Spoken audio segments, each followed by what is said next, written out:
الحمد لله رب العالمين الرحمن الرحيم مالك يوم الدين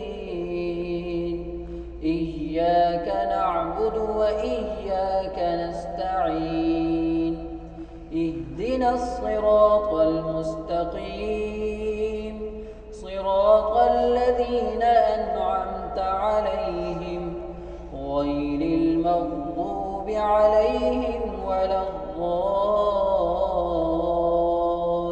الضالين.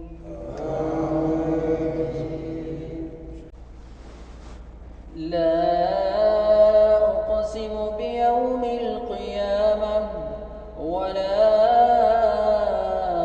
أقسم بالنفس اللوامة أيحسب الإنسان أن لن نجمع عظامه بلى قادرين على أن نسوي بنانه بل يريد الإنسان ليفجر أمامه يسأل أيان يوم القيامة فإذا برق البصر وخسف القمر وجمع الشمس والقمر يقول الإنسان يومئذ أين المفر كلا لا وزر إلى ربك يومئذ المستقر ينبأ الإنسان يومئذ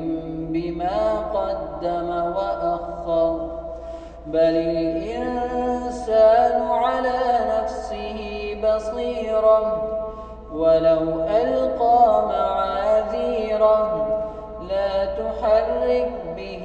لسانك لتعجل به إن علينا جمعه وقرآنه فإذا قرأناه فاتبع قرآنه